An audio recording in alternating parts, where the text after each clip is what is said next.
शक्तीपीठ महामार्गाविरोधातील जनक्षोभ वाढतोय. रक्ताचा सडा वाहिला तरी चालेल, पण शक्तीपीठ महामार्ग होऊ देणार नाही. राधानगरी आणि कागल तालुक्यातील शेतकऱ्यांचा निर्धार.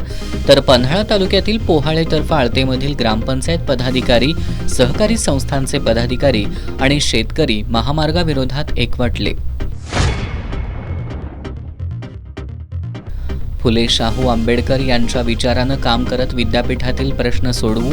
नूतन कुलगुरू डॉक्टर राजनीश कामत यांची पदभार स्वीकारताना ग्वाही.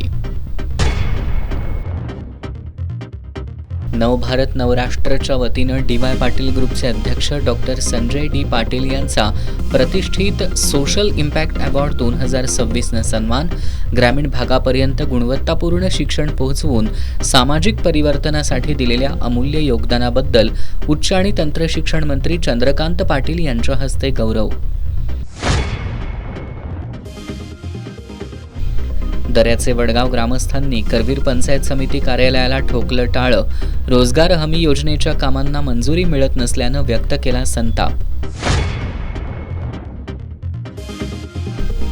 आणि कोल्हापूर परिक्षेत्रातील अन्य गुन्हे रोखण्यासह सायबर गुन्हेगारी रोखण्याला प्राधान्य देणार. नूतन विशेष पोलीस महानिरीक्षक रंजन कुमार शर्मा यांची मावळते विशेष पोलीस महानिरीक्षक सुनील फुलारी यांच्याकडून पदाची सूत्र स्वीकारताना ग्वाही.